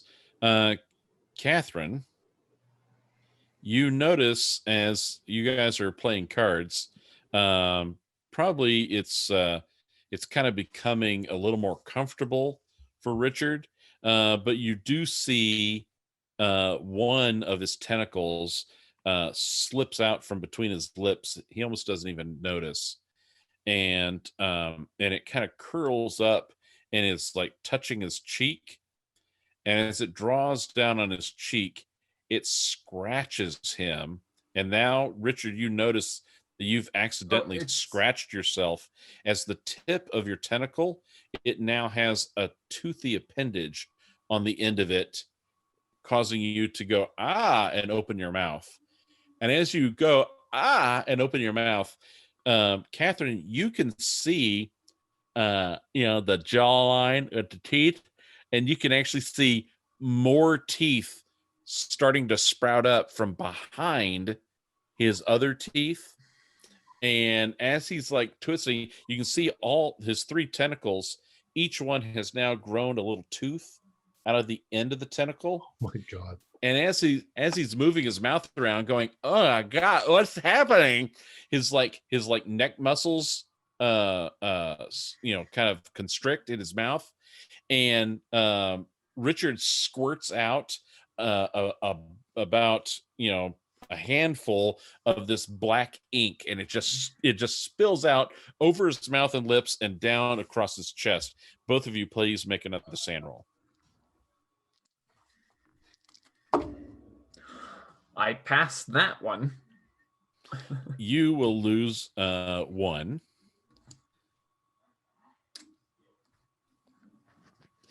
Insanely, I rolled a 68 for a 68.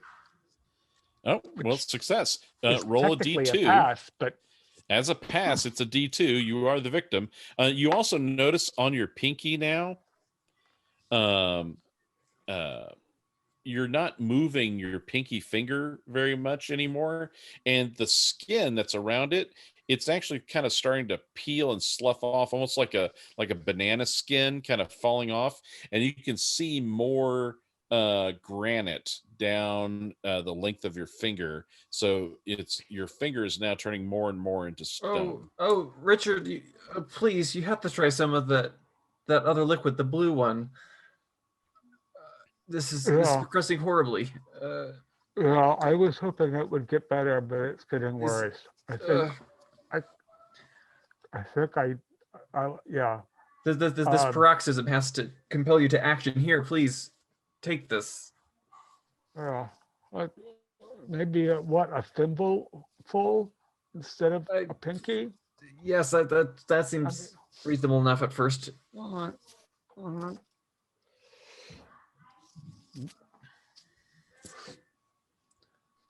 Okay. So I take maybe, so it was about 4 inches. I take about a quarter of the okay. blue. All right. So you take it, you feel like a numbing sensation going down your throat. And give me a power roll, please.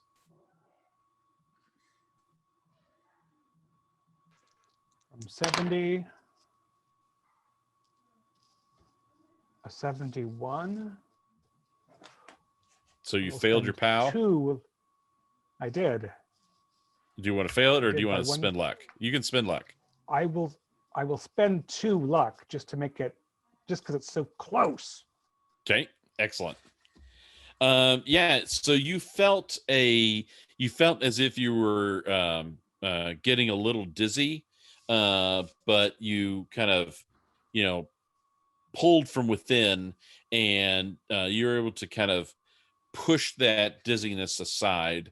The numbness, it was almost like a whiskey kind of numbness. The numbness passes fairly quickly, but you feel no different. Oh. In your frustrations of not feeling any different, another squirt of ink kind of comes out from under your, that little space under your tongue. There's now like a little tubular tube that's developed under your tongue, and it's periodically regurgitating ink, and it kind of burbles out of your mouth and lips and flows over your chin and onto your shirt. Catherine, I don't think you should see this. But I can't leave you here. What if it goes down your throat? You start drowning on it. Someone has to be here with you. This is dreadful.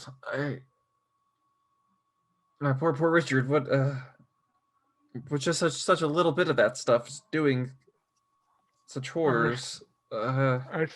There's more coming. I feel. Well, let's move you to the bathroom. Come on.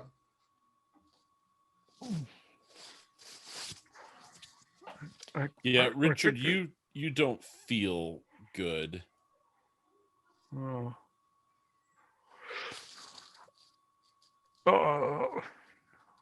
Maybe leave me inside here alone.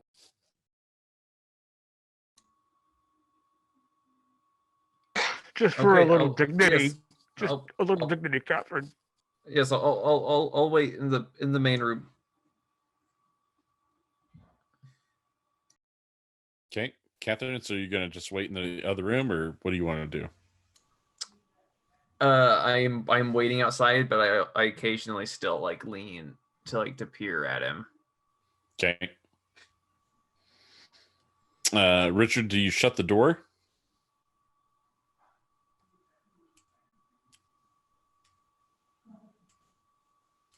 Yeah, I shut the door. Okay. Shut the door. So yeah, he has shut the door for privacy. For privacy. And there is no way. There's no window in here to get out, right? Correct. All right. Because I'm not broken yet, which means I'm thinking of going overboard before it gets worse.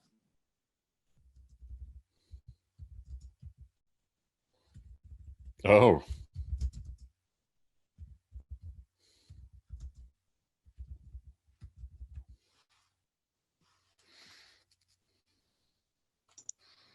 Catherine, yeah, he's got the door shut. Richard, you're in there, and yeah, you have involuntarily swallowed some of that ink that's been kind of, pumping out from underneath your tongue, and you can feel it has a strange taste and effect as it's going down your esophagus.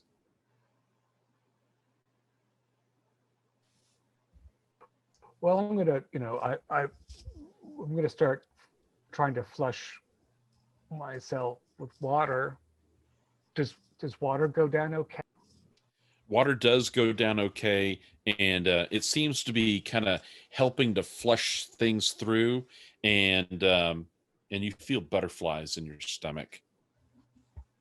That's probably a good place to bring this to a close, as you're having issues with your tummy.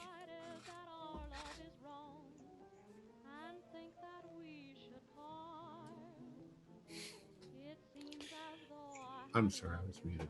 I just said it was disgusting. No. Our players included Stuart Lively, David Gasaway, Morgan Llewellyn, and myself, with John Hook as the keeper of the secrets. We have a Discord server where you can chat with our other members. You can set up private games and learn the finer arts of gameplay and game mastering. There's a link below.